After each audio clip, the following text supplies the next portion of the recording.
Welcome back to the Blitz, and today we're going to be doing a little bit of geometry, particularly studying, that's right, the rectangle. So the SAT incorporates a lot of trigonometry in their math section, which is kind of a good thing because most triangles are actually pretty similar. Today we're going to be looking at the problems that you'll expect to find on the SAT that have to do with triangles. Let's get started.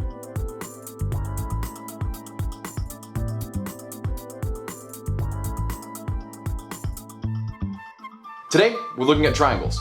The first thing that you need to know is the different types of triangles out there. And for these problems, particularly, we are not going to be using a calculator because these aren't the free response questions. So, the types of triangles, it's very simple. They can be classified into the side lengths and the angle categories. There is an equilateral triangle in which all the side lengths and the angles are going to be the same. So, if you were to have an ABC triangle like this could be side length 5, which tells you that this is side length 5 and this is side length 5.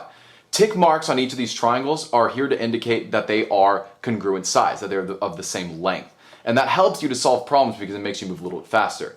The angles of these are also going to be the same, and they're always going to be 60 degrees with an equilateral triangle. Why is that? Because the basic thing you need to know about triangles is that the inner angle of every triangle will always add up to 180 degrees. That'll be really useful because you can use simple subtraction in order to get exactly what you need out of a triangle. An isosceles triangle has two sides, not three but two, that are congruent. And so these two sides are going to be equal, and due to the base angles theorem, you know that these two angles are going to be equal. So these sides are equal, and the angles that they're across from, so this one's across from this one's across from this one, they're also going to be equal. This length and this angle could be anything, but in an isosceles triangle, you know that much. And in a scaling, nothing's the same. No angles are the same and no side lengths are the same. So there are no tick marks to represent any of that. Now, there are different kinds of angle triangles. There's the right triangle, the acute triangle, and the obtuse triangle. And if you know this, I'm going to try and speed through it. But the right triangle has one of these squares in the corner. And that is only there to designate that it is an angle of 90 degrees, a right angle. And for the most part, that can become really useful because you can use that to subtract from 180 degrees to find some of these other angles. And we'll see some examples of that in the future. An acute triangle are most of the triangles you'll see, and that's when every single angle in the triangle is less than 90 degrees. So, this is less than 90, this is less than 90, this is less than 90. And it's pretty easy to eyeball that because a right angle looks kind of like, you know, a corner or an L shape. An obtuse triangle has at least, actually it has exactly one angle that is greater than 90 degrees. And you can see that one marked right here. The most important thing that you can remember about triangles is this triangle inequality theorem. It seems really basic when you think about it, but the reality is they're going to try and put it into problems and, you know, hide it in a way to make it harder for you to recognize.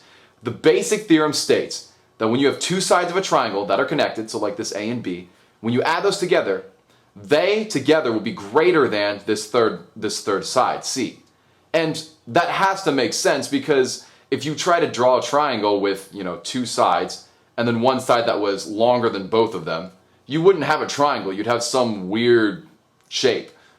At the same time, this value, at the same time, that applies to all the other sides. So A plus C, that's also going to be greater than B. Or C plus B, that's also going to be greater than A. And so they're going to have some problems that we're going to see in the future that work with the triangle inequality theorem. Just know that when it comes to making triangles, you know, you've got to have three sides, and one can't be bigger than the other two combined.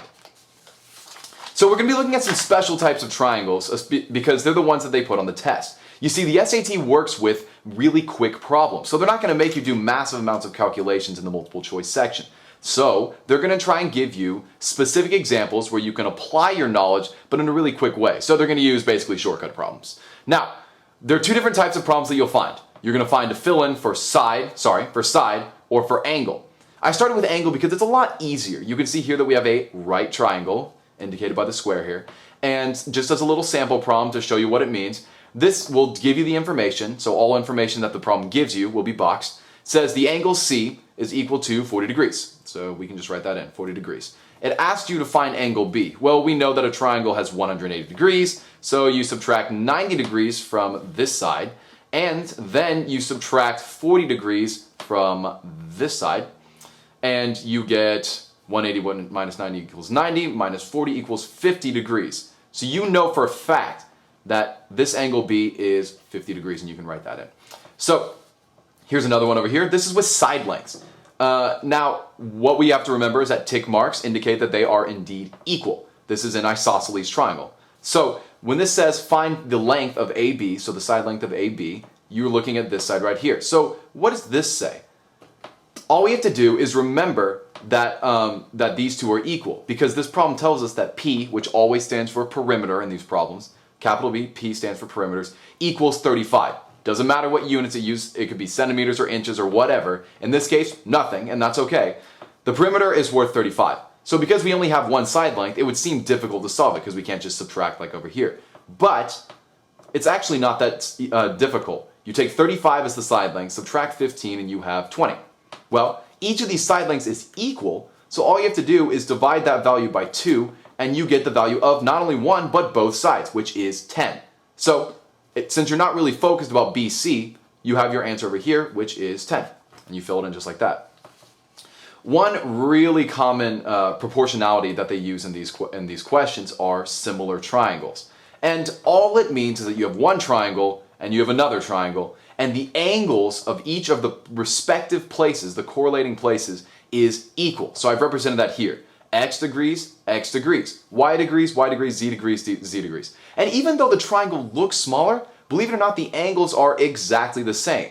Now, the most important thing here is usually they're not going to be working with angles, they're going to be working with side lengths. So if you know how to draw up a ratio or proportionality, then this should be easy. If you don't, I'm going to make one on probabilities and proportions in the future. But for now, let's just say that this larger triangle had a side length of 10, maybe one of 6, and one of 14. If we have maybe just one of these sides, so 3, and we know that they're similar triangles because it tells us that their angles are the same, like let's say this said it was 35 degrees and this is 35 degrees, and then it matches up the other two angles as well, I won't write those in, then we know that there's a direct proportion because they are similar triangles. So what we do to solve these problems is you look at 6 and you look at 3. What was the ratio multiplied to 6 to get to 3? Well, it was multiplied by 1/2, or it was divided by 2. 6 times 1/2 equals 3. This is really easy because once you've taken this ratio, all you do is you multiply to the other parts of the triangle to get exactly what you need. So 10 times 1/2 is equal to 5. 14 times 1/2 is equal to 7. Now you have all three side lengths of this new similar triangle. And this works the other way as well. If we wanted to take this and make it into another larger similar triangle, say, GHI, then all we have to do is look at maybe one of the side lengths it gives us. So let's say this was 21. We know that the ratio from 7, this correlating spot, to 21, this correlating spot, is 3. So 7 times 3 is the ratio, equals 21. So we do the same thing over here. 5 times 3 equals 15, and 3 times 3 equals 9. This is really easy because all you have to do is simple multiplication or division. So that's a pretty easy solve. Now the most basic thing that you can remember, and I think I've said that a bunch of times, so a bunch of basic things here, is the Pythagorean theorem, which was invented by a mathematician named Pythagoras a long time ago. So he is clearly dead. He'd be very proud if you were able to memorize this theorem. It's actually not that hard. You take a right triangle, and this only works for right triangles, and you have side lengths A, B, and C. C is important that you always use that to mark the hypotenuse, or the side length that's farthest away from the square, the 90-degree angle. Because the formula is really easy. It's A squared plus B squared equals C squared. Now, what is A and what is B? It really doesn't matter unless if you remember, unless if you remember what A and B are in order to solve the problem. So, A squared plus B squared equals C squared. So let's say that instead of A, B, and C, it wanted us to solve for C, and it gave us measurements like 4 and 3. So you have 4 and 3, and all you have to do is plug it into the equation. 4 squared plus 3 squared equals C squared. We don't know what that is yet.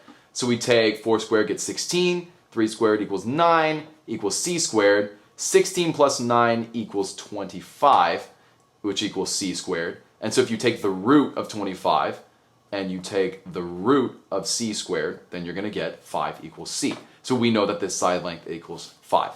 Now, this is a really convenient triangle, and it's going to be used a lot on your test. We're going to get to that in a second. But the 3, 4, 5 triangle is very, very common, or proportional, similar triangles of it. So that's the Pythagorean theorem. You can do it backwards if you want. In fact, I think that's worth showing. So here's our right triangle again, and you have A, B, and C. Just remember that this is C. We can make this A and this B if you wanted, but either way, it's the same. So we have C, which is, let's make it easy. Let's make it 5. And we'll take this side length and make it 3. And we're trying to find this length here. I think you know what it's going to end up being, but let's practice it anyways. A squared plus B squared equals C squared. Do not forget that. Say it in your head over and over again. A squared plus B squared equals C squared. I'd write a song, but I don't have the time. So we have A, which is here. We'll make A 3. And we have C, which is 5. So we're going to take 3 squared plus B squared equals 5 squared. In other words, 9 plus B squared equals 25. This is just common pre-algebra. So what you're going to do is take, subtract 9 from each side, and you're going to get B squared is equal to 16, and then you know what to do for the rest. You take the root of B squared and the root of 16, and you get B equals 4. And so you know to be able to fill in that side. The Pythagorean theorem can be applied in a lot of different situations, especially for triangulation of GPS coordinates. But for these questions, I don't think it'll be that difficult. Pythagorean theorem, remember that. We're going to look at some trig triangles. This is more of your cheat sheet for the SAT because these are not as realistic. They're not going to appear in life as much as the Pythagorean theorem. But because the test wants quick ways to evaluate your smartiness, it's going to be using some trig triangles. This is a 30, 60, 90. And all that means is that it's a triangle, and it has an angle of 30, an angle of 60, and an angle of 90. You can see those here. Remember, 90 is a right angle, so they just represent that with a square. 90, 30, 60. Now, once you have a triangle like that, you need to remember these side lengths because they always take those angles and they expect you to just know how to do these side lengths. So, this is really important to remember. Suppose that the side furthest from 30, your shortest side, the side furthest from shorty, the smaller the angle, the shorter the side length on the opposite side, that's going to be represented by x. Okay, so that's our variable x. If you were to take the hypotenuse, so the side furthest from the 90-degree angle, that would just be 2 times the short end. So hypotenuse, 2 times the short side. Okay? Then we can look over here, and the second side length, adjacent to the short length, is going to be root 3 times the side length. That's difficult to remember, so you're going to have to practice this. Just write it down, pretend you had a 30, 60, 90. Remember which side is which, because that's where students get mixed up. And you have x times 2, or 2x, and you have x times root 3, or root 3x. Remember that. This is 60, this is 30, my handwriting's terrible, that's okay. So we're going to look at a problem with that in a second. And the other one is a 45, 45, 90. A little bit simpler. You have 45, 45, and a 90. Now, supposing that x was either one of these sides, because they are equal, it's an isosceles triangle, then the hypotenuse is just going to be root 2 times whatever one of these side lengths is. So if this was 2, then this would be root 2 times 2. So just keep that in mind because they are shortcuts and they're really useful because then you don't have to go in and use the Pythagorean theorem on something you already know the answer to. So let's do some sample problems. This one says, so if you look at this problem, it has an ABC triangle, it has side lengths x and z, and it says find x. So honestly, we could ignore z. In other words, it says find the side length of AB. So I just rewrote that for you. Now we know that we have a 90-degree angle here, and we have a 60-degree angle here. So from what we learned earlier, 180 degrees minus 60 degrees minus 90 degrees gets us that 30-degree angle. We've got a 30, 60, 90. And trust me, there are a lot of these 30, 60, 90s on the test. Now, we know that the shorter side length is this 20 over here because it's across from the 30. We know that the hypotenuse is going to be 2 times that value. We don't need it for this problem, but we might as well write it in. Z is equal to 40. So 2 times 20 gives us the 40. Now, we need this side over here, which is a little bit more difficult. But honestly, it's just the same formula. Take the shorter side, multiply it by root 3, and all you have is root 3 times 20. And you can write it like that, you can write in parentheses, you can write a multiplication sign. Just remember that it's multiplied. Don't put the radical over everything. So this is our answer to the problem, root 3 times 20. Let's look at a 40, 40, 45, 45, 90. So this says find y. Find x. I made a mistake in my labeling here. So find x. In other words, it's find the angle of C. Now, we know it's a 45, 45, 90, so both of these angles are the same. Both of them could be 45 degrees. We don't know that for sure because we need to solve the side lengths first. So that was kind of my way of getting you to use these formulas up here. So let's try it. This is a little bit more difficult of a problem. We have root 2x here, and this is going to be x. So if we can prove that this value multiplied by root 2 gives us this, then we'll be in business. So let's try that. Let's take this value, we'll start here, at root 32, and we can simplify that. We can simplify that to root 16 times 2, all under the radical. And if you don't know how to work with radicals like this, then I'll show that in a future video. And we know that we can pull out this 16 because it is a square, and we're going to get something along the lines of 4 root 2. Well, does this work out? Yes, because here's 4 over here, that's our x, and here's 4 over here, that's our x, multiplied by root 2. So we know that this is a 45, 45, 90, and the answer is actually pretty easy. Remember, the original question asked us to find x, and x is an angle measurement, so all we do is write 45 degrees. But it could have been other angles, you never know. So just keep that in mind because sometimes it wants you to work backwards. Here, we work to find a side length using angles. Here, we work to find an angle using side lengths. And they're going to try and find ways to give you roundabout ways of solving it. Back to the side length. We've got some 3, 4, 5 triangles here. Like I said earlier, the 3, 4, 5 is an extremely convenient triangle that the SAT test takers like to use because they think that, I don't know, that it's the only kind of triangle that exists. Here's an example. 3, 4, 5. Pretty simple, right? And as I said before, with those ratios of similar triangles, you can find a lot of different kinds of triangles here. Here's another example. 6, 8, 10. And you know that that's a similar triangle because you just multiply 2 to get every single one of these numbers. So here's an example over here. We're looking at finding x, so finding the side length between A and C. And honestly, if you see side lengths like this and you're trying to find a side length over here, it's a good habit to just simplify. So let's divide this by 3, we'll get 6, divide this by 3, we'll get 10. Oh, that divides a little more, so we'll go 3, and this goes 5. We have a 3 and a 5. Yeah, if it's a right triangle, remember that. It's really important that these are all right triangles. The 3, 4, 5 only works with right triangles. If we have a 3 and a 5, then we know this is a 4. You did, the only math you did was dividing by, what, 6? So it's not that hard. You just have to keep that in mind. Remember that the 3, 4, 5 is used a lot. So that's all we have. Now that I've given you some of the more simplified problems, we're going to look at some real SAT. So let's get into the real mix of things. I have some sample problems that are chosen here for you, and I'm going to read them to you and try to write them as largely as possible because it is small text. The first problem here, it says 2 sides of a triangle each have side length 5.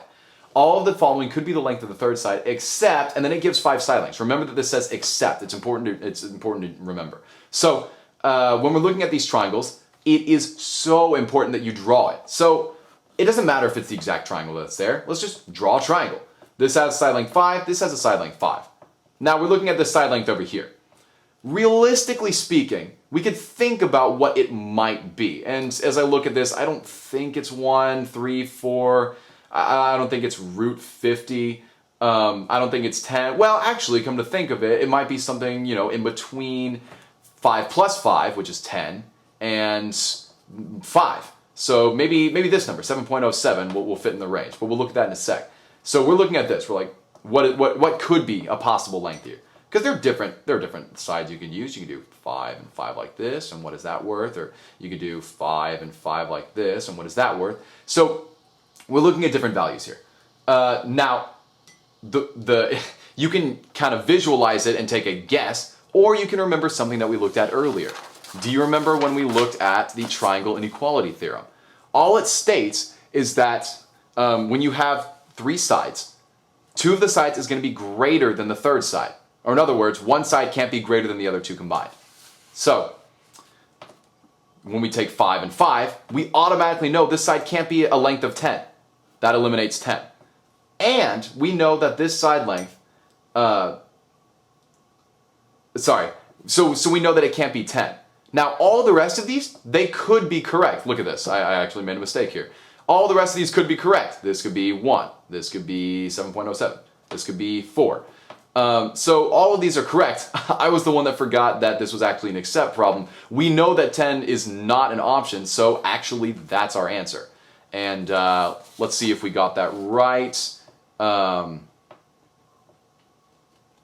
Yes, we did. So what we know here is from the triangle inequality theorem that as long as you make sure that the two side lengths are at least greater than the third length, then you've got yourself a triangle. All the rest of these are potential options, 1, 3, 4, and root 50, but 10 is not an option because it is equal to, not less than, the value of the other two combined. Make sense? Let's move on to another problem. So, we're in another section of math here, and this problem says, in the figure above, what is the value of PT divided by PS? And just to give you a picture here, in case you can't see it, we have two triangles inside of one another, P, Q, R, T, S.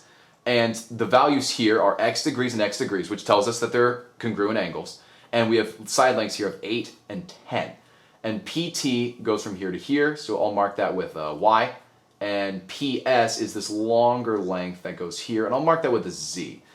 So what we're trying to find out is what's the value of this divided by this. I don't know why, but they want PT divided by PS, and those are both side lengths. So this is where we get to work with similar triangles. We know that this angle is the same because it's marked by an x and x is going to equal x. And both of these triangles, PQT and PRS, both share this angle, P. So two of the angles are already equal, which means that the third angle is going to be equal, which means that they are similar triangles.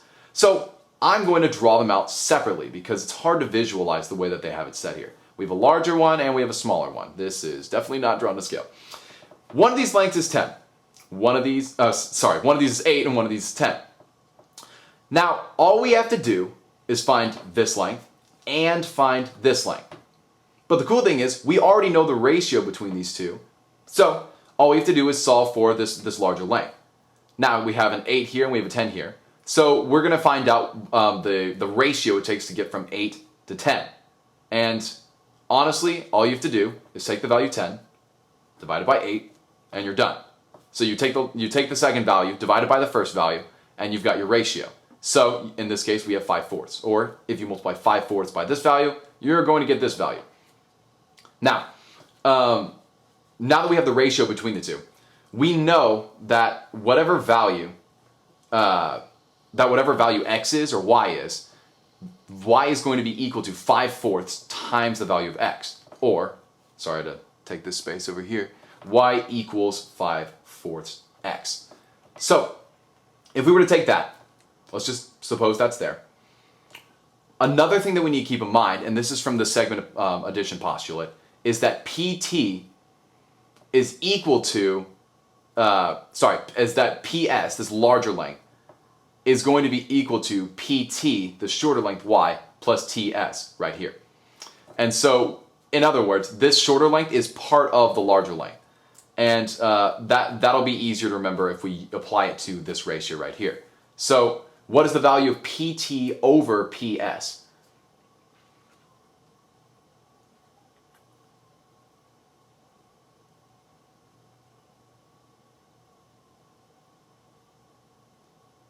Actually, you know what? I've been complicating things. This problem was simpler than I thought. We already found the ratio, 5/4. This 5/4, when you multiply it, gets you here. So, you take the shorter length, PT, take the larger length, PS. So, we realized that the ratio was 5/4. Now, when you look at PT over PS, you're taking the ratio of this shorter length here, and you're dividing it by this larger length. So the shorter length could be 4, and this larger length would be 5.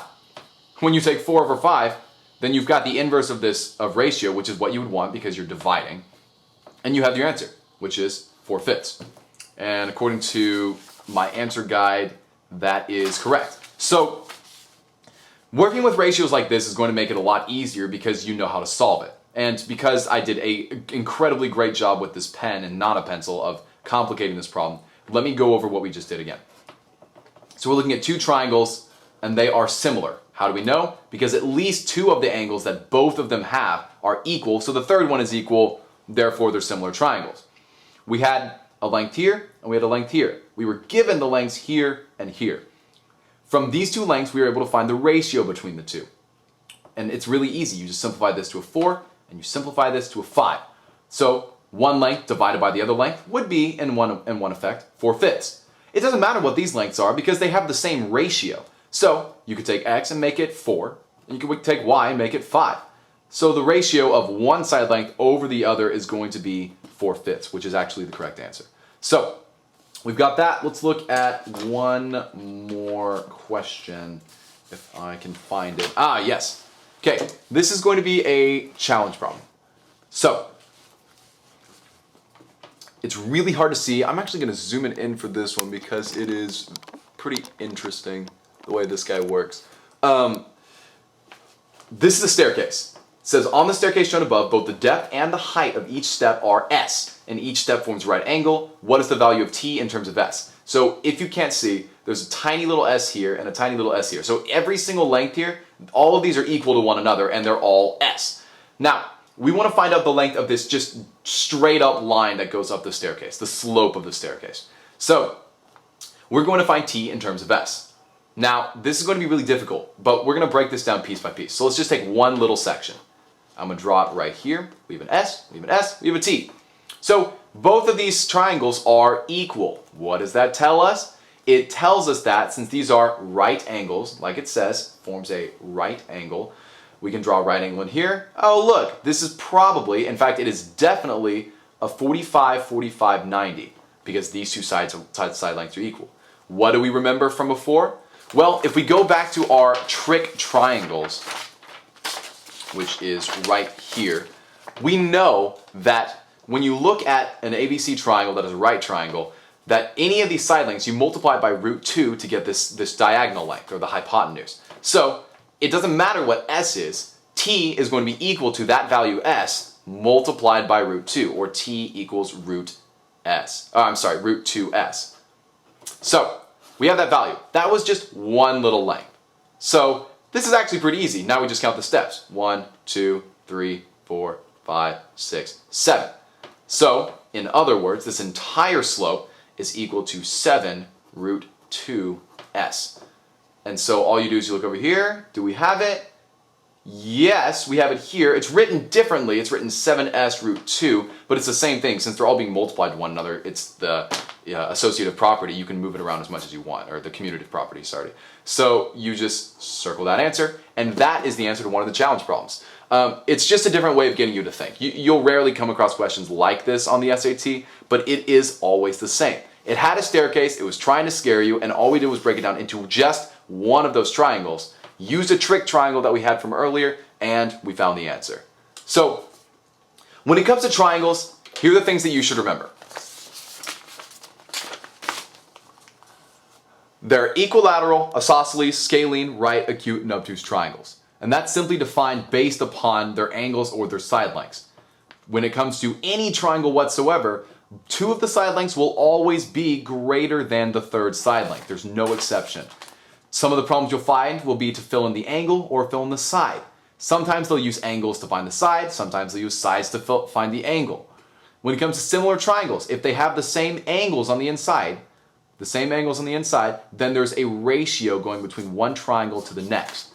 The Pythagorean theorem is a squared plus b squared equals c squared, where c squared is the hypotenuse, or this diagonal side.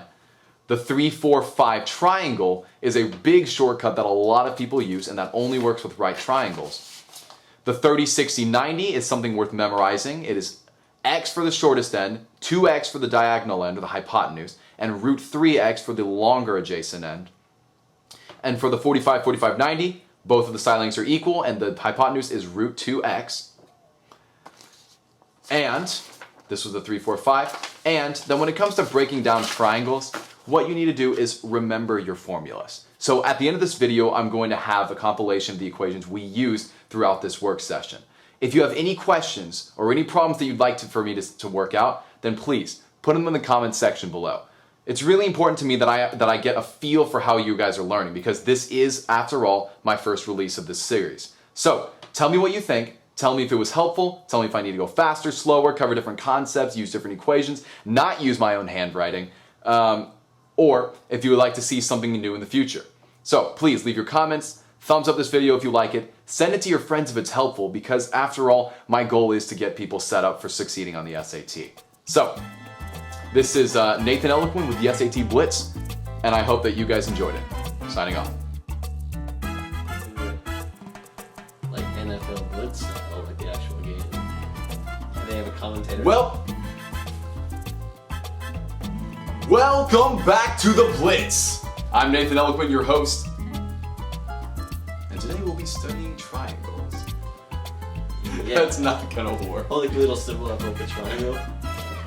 Yeah. We're gonna be studying. That's right, triangles. That's perfect. Welcome back to the Blitz. Today we're gonna be doing a little bit of geometry. Particularly. Specifically and particularly. Today we're going to be looking at every single type of problem that has to do with a triangle. So let's get started. There's a lot of problems. Every single one. Today we're doing every single problem that has a triangle in it, ever.